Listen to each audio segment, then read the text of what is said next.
যারা ফ্রিজে রান্না করে রেখে খায়, অনেক হাজবেন্ড আছে বউরে খুব ভালোবাসে, বলে যে তুমি এক কাজ করতে পারো না, মাংস 5 কেজি কিনে দিছি, তুমি রান্না করে ঠিক করে পুরা মাসেরটা ফ্রিজে ঢুকে রাখো, খালি গরম করবো আর খামো, রুমবো আর খামো।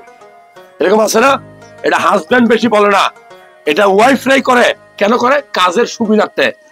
আপনার বাড়ি থেকে যেদিন আপনি ফ্রিজ বের করতে পারবেন, সেদিন থেকে আপনি রোগমুক্ত হবেন, আমি গ্যারান্টি দিতে পারি। আপনার ফ্রিজ কোনোই কাজে লাগে না, এটা একটা অভিশপ্ত জিনিস।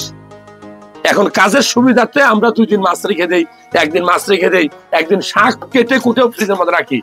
অথচ ফ্রিজে যে খাবার আপনি রেখে খাবেন, সেই খাবারের ভিতরে আপনার বিষক্রিয়া তৈরি হবে, সেই খাবার অতিরিক্ত মাত্রা খেলে আপনার ফুড পয়জনিং হতে পারে, সেই খাবার যদি লং টাইম কেউ বাসি রেখে খায়, তাহলে সেখান থেকে ক্যান্সার হতে পারে। তাহলে এই ফ্রিজ আমরা সারাক্ষণ ব্যবহার করি না। এমন কোন মা বোন আছে যে আমি ফ্রিজ ব্যবহার করি না? এখন কথা হচ্ছে, স্যার এত ব্যস্ত মানুষ, আপনি যে লেকচার মারছেন, আপনি তো গসন ভাঙবেন। আমার কথা হলো, যদি পারেন ফ্রেশ রান্না করবেন,